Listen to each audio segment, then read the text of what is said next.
codependent tendencies. I find someone, lose myself. I find someone, lose myself. I don't want it to be this way, but you know just what they say about old habits dying hard. I die to know where to start. I think there's something broken deep inside my core. I think there's something sinister I can't ignore. Well, I think maybe I'm just better off alone. If I don't know how to love someone and stay my own fucking person. If water's intuition, well, I'm landlocked.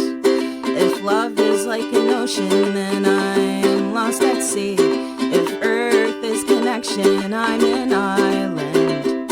Whatever you do, don't get marooned on me, on me, on me, on me, on me, on me, on me, on me, on me, on me, on me, on me, on me, on me, on me, on me, on me, on me. MJ Bones is live in the studio at WNHH-FM, 51 Elm Street. The inaugural live performer on Acoustic Thursday at Studio 51 here, a New Haven's home for community radio.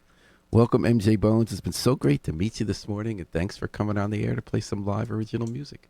Thanks for having me. I'm so stoked to be here. Yeah, great. I'm going to ask you to get a little closer to the mic, but I like that song. I hadn't heard that one. I listened to some of your stuff before you came on today. You're a New Haven-based singer-songwriter. Yes. On the ukulele. Brave move. You've been performing around town for a bunch of years now. And tell us, what was that song called? That was called Marooned. About you using, obviously, the metaphor of being at sea and trying to figure out sort of being alone and not in relationships. So tell me about that song. Navigation, like it's navigating my own issues with like attachment, investigating the way that I move through relationships, certain patterns of behavior, and kind of having this hopeless feeling of I can't get this right. Maybe I'm just better off by myself. You'll get marooned on this island with me and all of my issues, which is like, it was working through like some pessimistic and cynical feelings. And that's kind of what I do. I go through this catharsis and work it out in a very outward manner and then make peace with it and move on. So it's basically an alternative to self-medication. Yeah. Well, obviously, when you're writing a song, you're not only going through a process for yourself, which is obviously meaningful, but you're sharing something with the world. Obviously, not the first or the 10th or the millionth person right now to like wrestle with feelings like that. Do you find when you write a song like that, that it helps you connect with other people people come up and talk to you about how they felt that way? Yeah, absolutely. I know that personally, growing up listening to music, being so into music, I always felt this enormous sense of solidarity when I felt like a songwriter just got it. And I strive to provide that too, because these experiences, they're not that unique. And when I play shows, people always come up to me and they're so just like happy to hear that they're not alone in their struggles, and they really appreciate the vulnerability at the forefront of what I do. Yeah, I guess everybody feels less alone when we feel like somebody else is feeling what we're feeling. I just remember last time I was at Cafe Night, Libby White and Arrow, he's from North Carolina, was up, or Nashville was playing, and a guy band had a song about how no matter how much older you grow, everyone in your family still thinks you're the same person you were at 15. I don't know if you've experienced that. It's like they're not going to believe you that you don't believe that stupid thing you used to say around the house when you were an angsty teenager. You know, nothing can change. And it felt kind of good to hear someone else say that. I felt like that's part of what music's about, but not the only thing. Why music? Why do you want to write these songs and perform them? I don't know. It's always just been second nature to me. Like, I've always been so fascinated by music from the time I was a little kid. I used to take my mom's cassettes and I would lay next to the boombox on the floor with my ear right up to the speaker, and I would just listen to all of the cassettes, go through the whole pile, front to back. What age are we talking about? I'm talking about like 6, 7. Oh. Like, it it was always kind of my escape. Um, and from a really early age, I started trying to make my own music, singing, writing little tunes, writing poems, trying to turn them into songs. It's just like it's the most natural thing I do, and I still don't really know the why of it all. Maybe you don't need to know. It's what you Yeah. do. Wait, do you remember what was on the cassettes? Oh, Madonna, Journey, the Eagles. Those have like something like the Journey that is so anthemic. It's like they're Yeah. really emoting at the 10+ scale, right? Oh yeah. The Madonna really pulled on my heartstrings though. Like I was just enthralled, especially like a prayer. Like I That's a had good no song. idea what they were talking about, but I felt it like in my little heart. Yeah. Well, MJ Bones, would you like to tell us what song you'd like to play next? Yeah. This next song is called Manic Pixie Nightmare. Manic Pixie Nightmare? Yeah, I don't know if you're familiar with the Manic Pixie Dream Girl trope at all, Nope. but What is that? it's a trope you see in like media, mostly films, where you have a two-dimensional like female character whose only purpose is moving the male protagonist plot along. Like she is this whimsical force that like pushes him to have some emotional growth or learn some things about himself or whatever it is, and he'll be fascinated by her, but then ultimately once he's healed and he is moved on, he has like no use for her anymore. And she's never like quite real, you never really see her as a full person.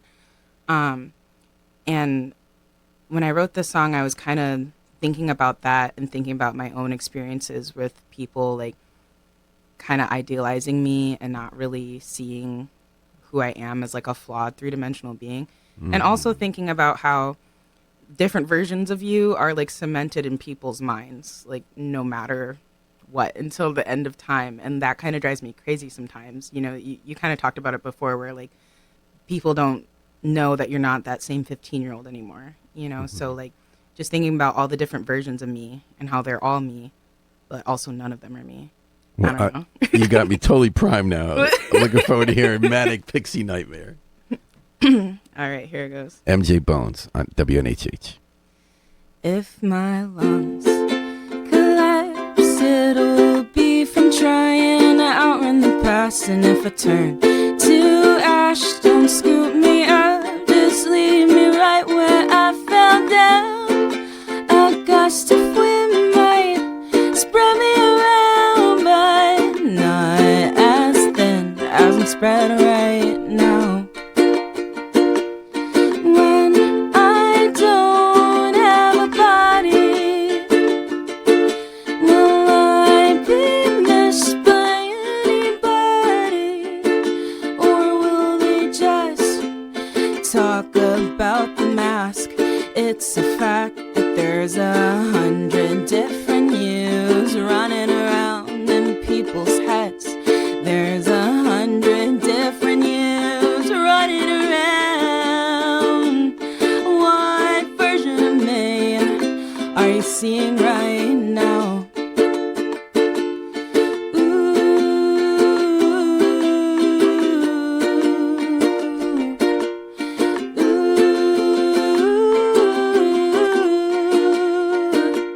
And if I were to cry, I just might break out in hives or say I wish I weren't alive. And how fucking mean it, I've had cold fucking feet since the day I was born, and I just can't help but be honest about it. When I don't have a body, will I be missed by anybody?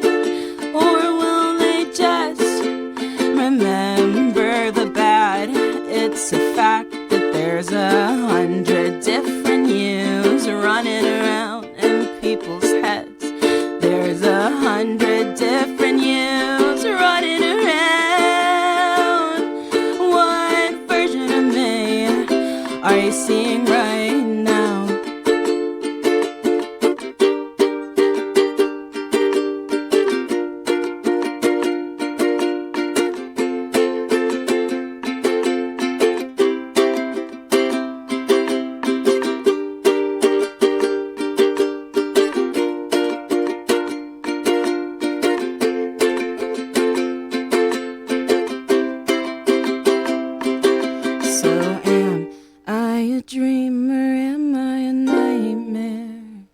Am I the leading lady or the best supporting role?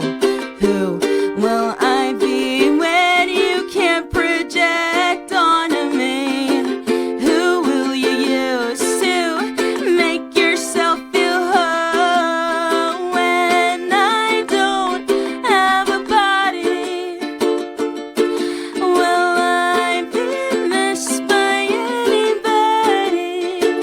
Or will they just mourn a time that's past? It's a fact that there's 100 different yous running around in all our fucking heads. Yeah, when I don't have a body, will I be missed by anybody? Or will they just wish the dream was back? It's a fact that there's 100 different yous running around in people's heads. There's 100 different yous running around. What version of me are you seeing right now? What version of me are you seeing right now? What version of me are you seeing right now? MJ Bones on Acoustic Thursday at Studio 51 with her song Manic Pixie Nightmare. Is that a new song, MJ? That is not a new song, but I've never fully released it. I have a demo that's released, and the fully recorded version is coming out later this year. I was just sitting here thinking how full this sounds, and I realized it's really fun to listen to this through headphones when you're here. You know, there's something fun about seeing live in a place and you're hearing the ambient sound around, and there's something about that. But you sound really good and clear coming here on WNHH-FM, live stream to newhavenindependent.org. I was thinking about the internet when I was hearing that song because we don't have control of what happens. People spend a lot of time trying to establish their identity internet, whether accurate or not. Then other people can do a lot of what they want with. Yeah. It's sort of like what people know about you kind of is a little bit your control more than before and a little bit not. I don't know. I think it's never in your control, really, because people's perceptions of you are theirs alone. It's going to be informed by their own experiences. Like, everyone has such a unique lens that they're seeing the world through, and you can drive yourself crazy trying to control that narrative. Well, one thing you do that's sort of not the only person in the universe, but pretty unusual, is that you are a solo singer-songwriter playing with ukulele. I mean, not the first, Don Ho, The Beautiful World. That's, the great version that was done. But why did you choose that as your instrument? It's kind of funny. So when I first started this solo project, I was just really broke, and I was at rock bottom, and I was like, I need to get out there. I need to do something. I'm losing my mind. And I did not have enough money to buy a guitar. So I was like, okay, what's the next best thing? Oh, I'll get this little mini guitar. I didn't really know much about the ukulele. And I was like, this will be cool to just fumble around on until I get a guitar. And that will be my real instrument. How old were you at the time? I was 22. And you were in Michigan. Yes. And what I realized after I got my ukulele is that it's in a league of its own, and I fell in love with it, and I have so much respect for it as its own thing now. It's not just a mini guitar, and I like that I can carry it anywhere. I like the tune it's in, and I like that not everyone is doing it. There's so many people who are just out there with the guitar, and I like to be like, guess what I can do with what I have. And I notice you don't play it in an open tuning, or don't a lot of people play ukulele in an open tuning? Or am I wrong about that? Am I thinking more like banjo? I actually don't know. That's okay. To be honest, okay. No worries about it. But you found that you really could express what you're feeling in the music you want to do. I also noticed that you, I'm guessing in your head, can hear sort of orchestration when you're trying to vary what sound you're getting from it. Like in the middle of that song, you have the part where you're pressing the strings down so you're not hearing any notes and doing the kind of rhythmic part as the interlude. Yeah. And at the end, when you change keys for an instrumental, you changed keys for the instrumental part of this song and then got back to what was a key of C or A minor you were in. And that I thought that was pretty interesting. So there's a lot to explore within a ukulele because some people, absolutely, it has a rep sometimes of having a more limited sound, not as full a sound. Do you ever think about that? Where you can go with the instrument, how you can expand the sound? Yeah, it would be so cool to eventually play with a full band. I always envisioned myself playing with a full band, and it took a lot to just like go out there solo and like face those fears of like not being enough on my own. Um, but I also have so much fun recording in my room because I do everything. So if I want to add bass, I'll add bass. If I want harmonies, I'll add harmonies. If I want to put like a lead part on the uke, like a little lead melody, I do that too. And I That's kind of fun. am What like my program do you own use? band. Use a Tascam 8 track. 8 track. Yep, You're using an 8 track. You're recording on 8 track, not digital. absolutely. Yep. Whoa. Okay, now I'm remembering something told me before in the air we're going to talk about. So you kind of like the analog. I do. I love it. I it is such a cool I didn't know there were device. still were 8 tracks. Yeah, it's the Tascam Porta Studio. I think the specific model I use isn't it's not in orbit anymore. They like discontinued it, but it's such a neat little device. Yeah. Yeah. You could Yeah. do so much with it. Wow. And so do you have ukulele players you listen to? Any modeling? Um well, I really love Andy Warpigs. He passed away in 2020, but he was another like folk punk ukulele artist. Mm-hmm. And his sound was just so beautiful, also like so raw, so vulnerable. Also, there's an artist named Loke, formerly I Kill Cameron, who also does the ukulele. But I'm like really inspired by Sean Bonnet of AJJ, and he's a guitar player, but his style is what really informed like my strumming style when I was Mm-hmm. learning. So you started your career in Michigan. Yes. You were on a tour. I got this from you. And you did a New England tour. And you came to Never Ending Books in New Haven, which is not like a lot of other places you find. That is really what made you move here? I know it sounds crazy, but like I kind of like it. It sounds good crazy. Like I wanted to know what yeah, this was like about. people have mixed reactions when I tell them about it. And some people are like, "So you just moved here for no reason?" And I'm like, "Not at all. Like I just when I had never encountered a space like Never Ending Books ever, like in my life. And the fact that something like that could exist here, I was like, okay, what else exists here? So you were And here playing a gig, and what yeah, happened at that gig?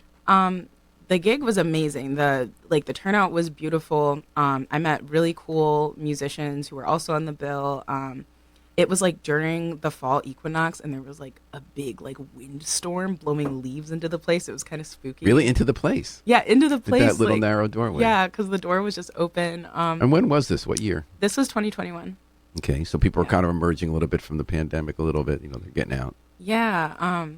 And it was just it was my first experience ever like that. And actually my van broke down. So then I was here for 3 days and I didn't finish the tour.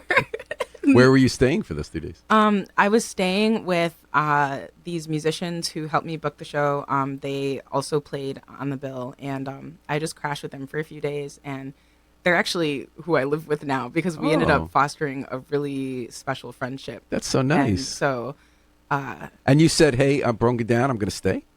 yeah, I was like, my van broke down. They're like, come back to the house. And so while my van was in the shop, we just hung out around New Haven. We went and we busked on the street. Have fun. We we just got up to shenanigans. I don't know. And you And said, and you said, "I'm going to make a life decision here and change." So interesting how people make life decisions sometimes. well, I just couldn't stop thinking about it. Like after I went home, I just kept having dreams of being here. Like I would dream that I was literally like living here, and then I'd wake up and I'd feel empty, and I'm like, whoa. And like there's such a centralization of like DIY artists and DIY folk artists specifically in the New England area. And everything is so close in my opinion, like relatively speaking. You know, like in Michigan, we're used to driving like 4 to 6 hours Yeah. to go to a show, and that's not too bad for us. But here, I can drive like 2 hours each way and play in so many different places.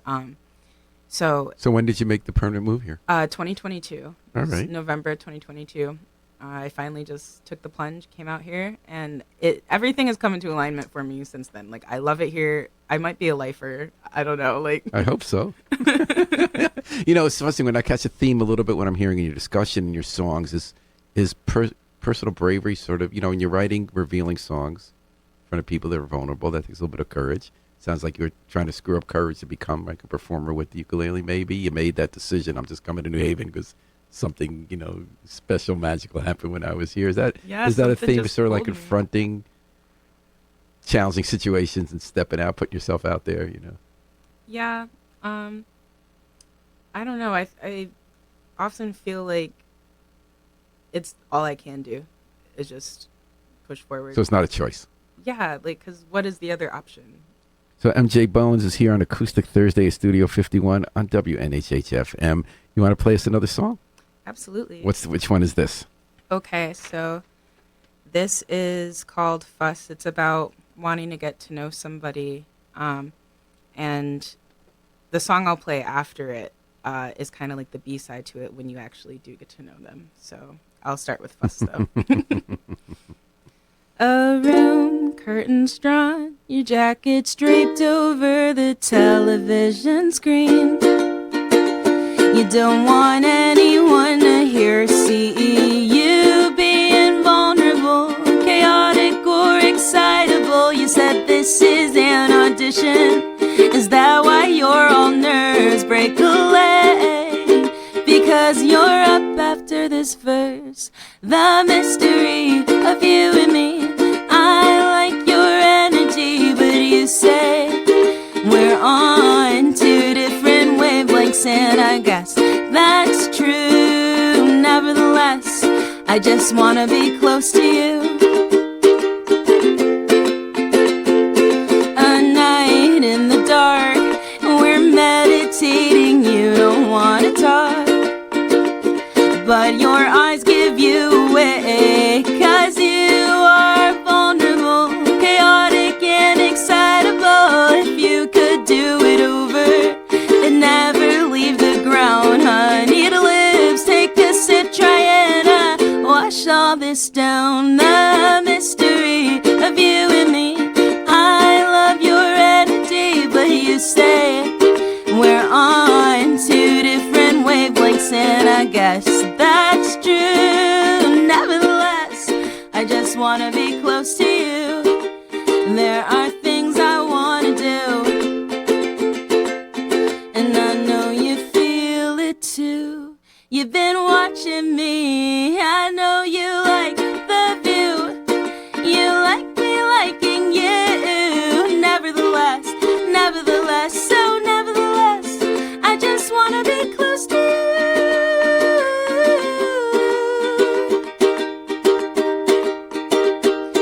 A room, your curtains drawn, your jacket's draped over the television screen. You don't want anyone to hear or see you being vulnerable, chaotic or excitable. You said this is an audition.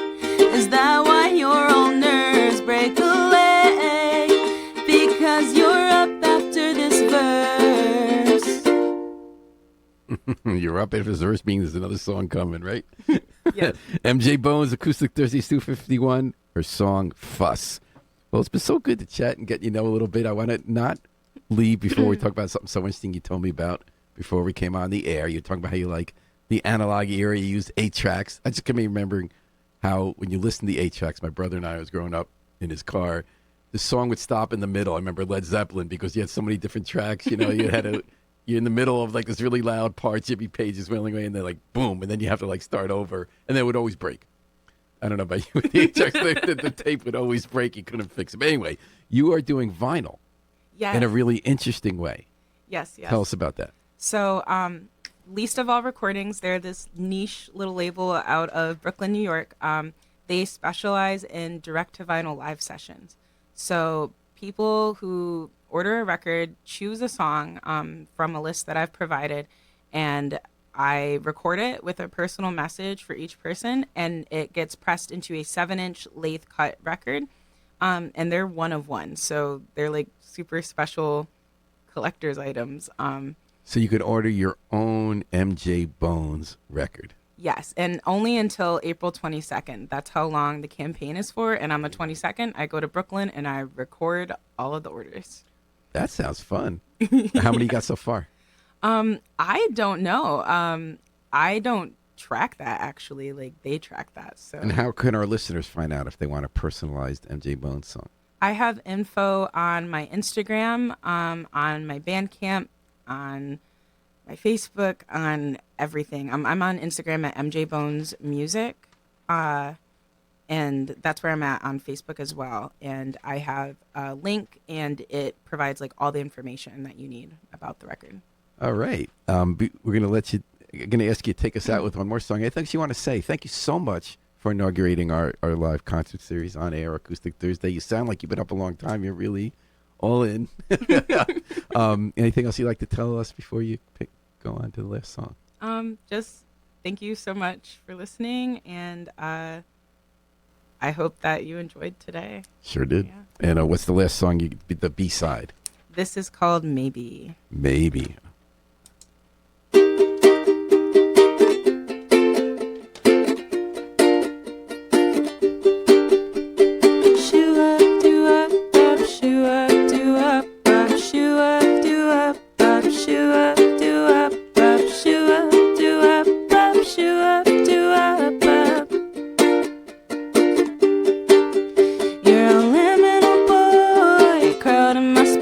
And I'm trying to kiss you while you're turning away. Ask me what's my goal in the end. Well, I could ask you the same, the way you fuck with my head. Only hang about once a year, but you're so fleeting around my atmosphere. And the enter in between now and then. Yeah, you've been keeping tabs on me. In the dead of night, you turn off the lights, fill my pockets while I sleep. Maybe it's not that deep. Maybe I'm fussing over nothing. Maybe you just wanna see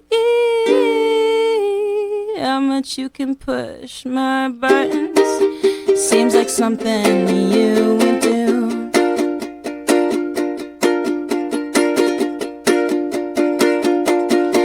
Well, I'm a mystical girl caught in your world, and clearly I'm lost. Maybe you're taking advantage of my empathy or my naivety, or maybe it's all just a misunderstanding.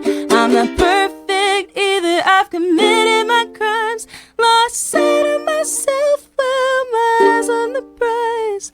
It would be a lie to try and say there wasn't something in it for me. And in the early morning, I put my clothes back on so I can slip out while you sleep. I'm headed back northeast. Yeah, maybe I'm running from something. Maybe that's what you see when you look at me. You look at me.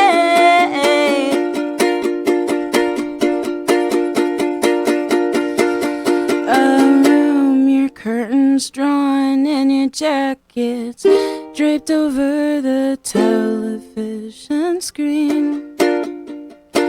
You don't want anyone to hear or see you being vulnerable, chaotic or excitable. You said that this is an audition. You say